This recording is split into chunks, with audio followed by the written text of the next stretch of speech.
Hi, I'm Dan with North Forest Travels, and I'm here to talk about how I got into travel hacking.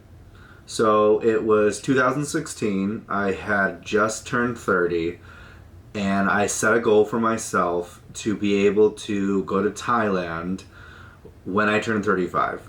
In business class, though. That was the key. I wanted to fly to Thailand in business class. So I had 5 years in order to do this goal, which I was worried I wouldn't have enough time. That would to fly business class must take so many points, and it would just take me years to build those up. So, but I started. I was concerned. I had all the fears of my, how is this going to affect my credit? What if I get into credit card debt? All these different things that had held me off from jumping into this years back. But I finally got to the point where I was like, if I'm going to travel like I want to travel, I need to find a way to do it. And maybe this is the way. So I started with a Delta Sky Miles card, and then I referred my wife. So I got the referral bonus for her Sky Miles card. Then we referred like my in-laws, I believe, and they got the Sky Miles card. And then we both have businesses, so we each got the business card too. And I think it was about 6 months I was looking at flights, and I realized we had enough already for 2 business class tickets to Thailand, which couldn't believe. Like, how is that possible? We only used 4 credit cards. We didn't go into any debt. We just put our regular expenses onto those cards, and we have enough money to go. We have enough points to go to Thailand in business class. How is that possible? So, long story short, my wife does not like to fly, and flying all the way to Thailand and then hopping all over the country as I had planned was not in her what she wanted to do. So she gave me the blessing to go ahead by myself. So I am 31. I have business class tickets to Thailand, and I still have points left over somehow. Like, how is this possible? So at the same time, I also came across an opportunity, or I should say my wife came across an opportunity for me to expand my media business and learn how to film weddings. The trick was, though, it was the following month in June in Amsterdam. So like, summer travel to Europe is insane. I think the tickets were like $1,500. So obviously that was just not in the cards. But with points that I had left over, I was able to book a flight nonstop from Toronto to Amsterdam for, I think it was $150 round trip. So within a span of 6 months, I had enough points to fly to Thailand in business class and fly to Amsterdam in economy, and I still had points left over from that. Like, I couldn't believe this. This is insane. Why? How is this possible? It's possible. I'm telling you, it's possible. It's crazy. From that moment, I have never looked back. If I have to spend more than $100 on a plane ticket, I can't do it. I can't do it. Currently, I'm trying to book flights we're doing a trip to Europe this summer.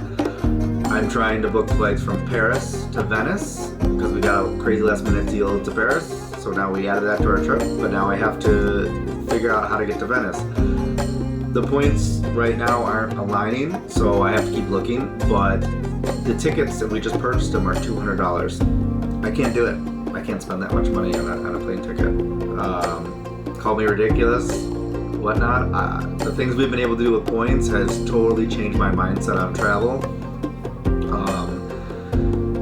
Just to add on to that 2017, how we started, we actually, the following February, flew from Toronto to Maui round trip for 35,000 points, Delta Sky Miles points, and I had started to dabble with Chase points, which are amazing. I love them. I'm obsessed. So we flew there from Toronto to Maui, 35,000 points each. And then, didn't know this was possible at the time, but we were able to stay at our hotel, the Hyatt, beautiful hotel, for free. Cost us no money out of pocket, just points. So no taxes, nothing, free. How is this possible? That trip should have cost us $15,000 easy. And we paid $75 in taxes, I believe, out of Toronto, and then the hotel was free. So, to say I was hooked at this point is an understatement. So let me just jump in and kind of explain like how to start. So there are some things with travel hacking that you've got to make sure that you're like ready to go. So I find a lot of times when people are, I've talked to friends and family that want to get into this, and it's you got to adjust your mindset on travel. So one of the biggest things that one of my friends who got into travel hacking with me now is, he said, the biggest thing that I struggled with was not planning the next place I wanted to go, regardless of the cost or what deals were out there. He said, I just was like focused on this one place. And you can't do that. I mean, you definitely can, but why? Why are you doing this? The biggest thing is your points are gold. You want to do the most insane trip for the least amount of points and least amount of money. So you may not end up finding a great deal to the Bahamas. You may not find a great deal to go to Florida, but you may find an insane deal to go to Greece or to go to Australia or to go to Hawaii. But that isn't in your, like, what you're looking at right now. So you've kind of closed your mind off to it. So you got this tunnel vision when you're planning your travel.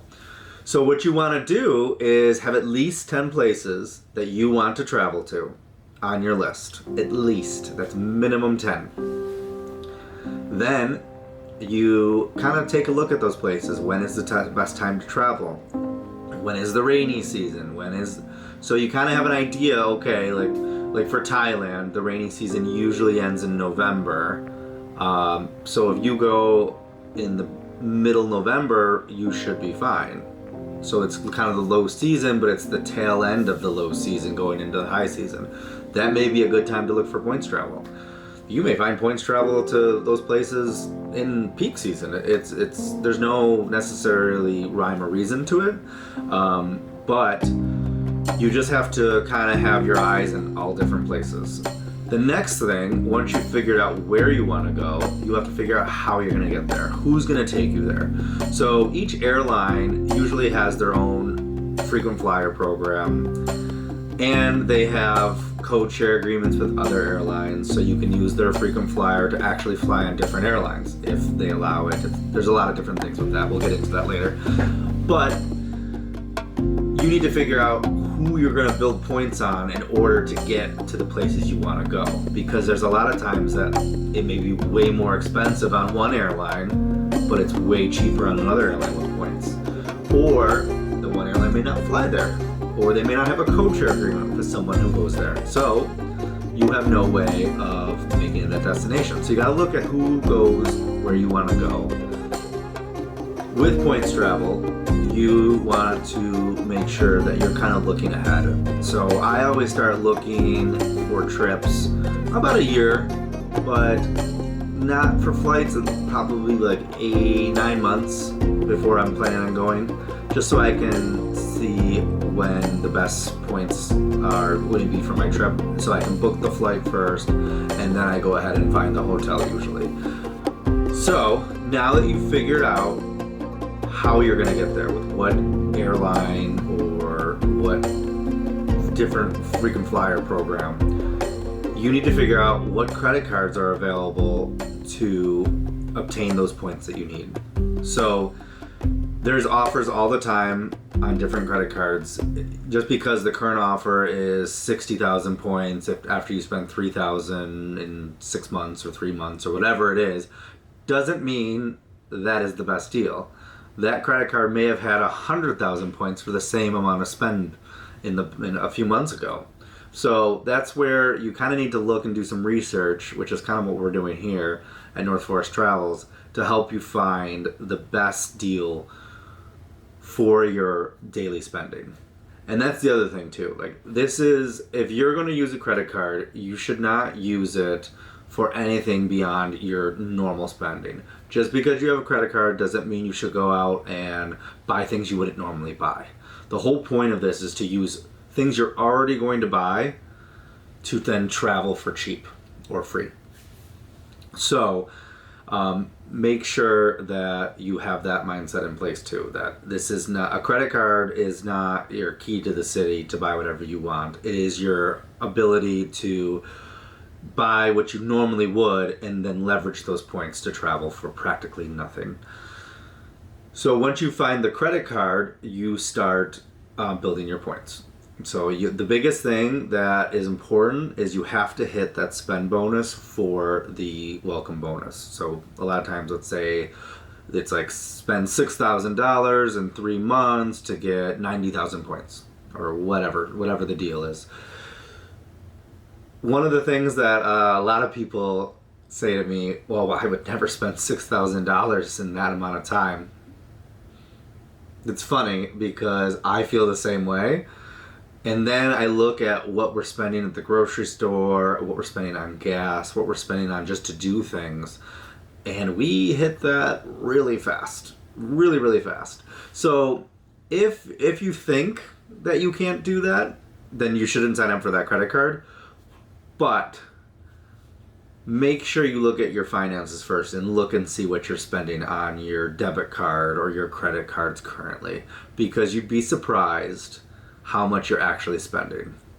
Another thing, if you are living with somebody or you have a spouse, you can work together to build your points. And this is how you fast track your travel hacking. So, for example, I was talking about my wife when we first started travel hacking in 2016-17 and how I got the Delta card and we used my credit card for all of our household expenses. So all of our household expenses went on to my credit card. Then I referred my wife, which then got me a referral bonus, and we put all of our expenses on her credit card.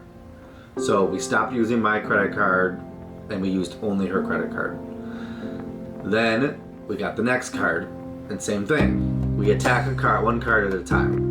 Now, we usually keep the cards open, depending if we're using them. Sometimes we'll close them within the year. It just depends. It's something you gotta look at for yourself and like what you want to do.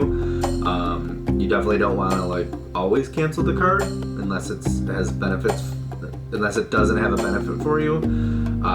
Because there are different things with the credit card companies. It looks kind of like you're scamming them for just points only. So you got to be careful of that. But overall, I mean, the amount of points we've been able to build just using our everyday expenses, I mean, it's crazy. So let me just go on some of our highlighted trips. So we did that Maui trip. I went to Thailand. I went to Amsterdam. I ended up going to Bali, Indonesia, business class, round trip around the world for, I think it was $90. It was crazy. I flew on Swiss Air, I flew on Thai, Singapore Airlines. It was amazing. The service, amazing. What else did we do? Oh, we just got back from a trip to Hawaii where we flew for $11 each. So our family of 4 was $44, and our hotel was $0. So totally free because we used points. Love you, Hyatt. So yeah, where else did we go? I went to Oktoberfest in Munich, business class round trip. I think that was $130 round trip business class. I just got back from New Zealand. This is probably the best redemption I've ever gotten. Round trip to New Zealand, first in business class, all legs, was $100 and 120,000 United Mileage Plus points, which is so cheap. That should have been easily 400,000 points. Normal. So, flew Polaris business class to New Zealand, I actually used the excursionist perk that United has and flew a flight within New Zealand for free because it was part of my original itinerary. So I think with that, and then I use my hotel points. I use IHG hotel points to stay for free in all the hotels except for one night. So I had one night in a hotel on my 10-day trip, which I think was $110. And my flights were like $100 or $90 for my international flights. And then I did have to purchase one domestic ticket just to get from Queenstown to Christchurch. And I think that was like $90. So under $300 to go to New Zealand in business class for 10 days? Come on. It's crazy. So I don't want to overwhelm anybody with points travel. It's not overwhelming. So you have to look at your spending. You have to look at where you want to go. All the places you want to go, not just one. Don't just book a trip to Florida with these points. You gotta look at all the different places you can go, and don't get locked into like, I'm gonna go in the summer, or I'm gonna go in the winter, or during this spring break. I know everyone has a life, and there's definitely restrictions that we have based on work and school schedules that allow us to travel, but try and bend those as much as you can. Because like for us, for example, when we go to Hawaii in February for President's Day break, if we fly back Sunday or Saturday, it's ridiculous how many points it costs. If we fly back Monday, it's a quarter of the points. So, we take our kids out of school for one day and we fly back from Hawaii. What are you going to do? I mean, these are trips and memories that we'll have for the rest of our lives, and things that our kids have been able to do that we could never afford to do without points. So if you're interested and you want to learn more about travel hacking, check out northforesttravels.com. Or if you'd like to jump into it even further, you can schedule a concierge call. It's a private call with me to discuss your options as far as like which credit cards you should probably choose in order to book the trips you want to go on. Or if you're at the point you already have points available and you're ready to book, but you don't really know what the best options out there, we can take a private call and discuss the different options for your destinations and kind of show you like different tricks you can look into. So I appreciate it. This is my first video jumping from behind the camera, and I hope you are now interested in travel hacking because it's life changing. All right, see ya.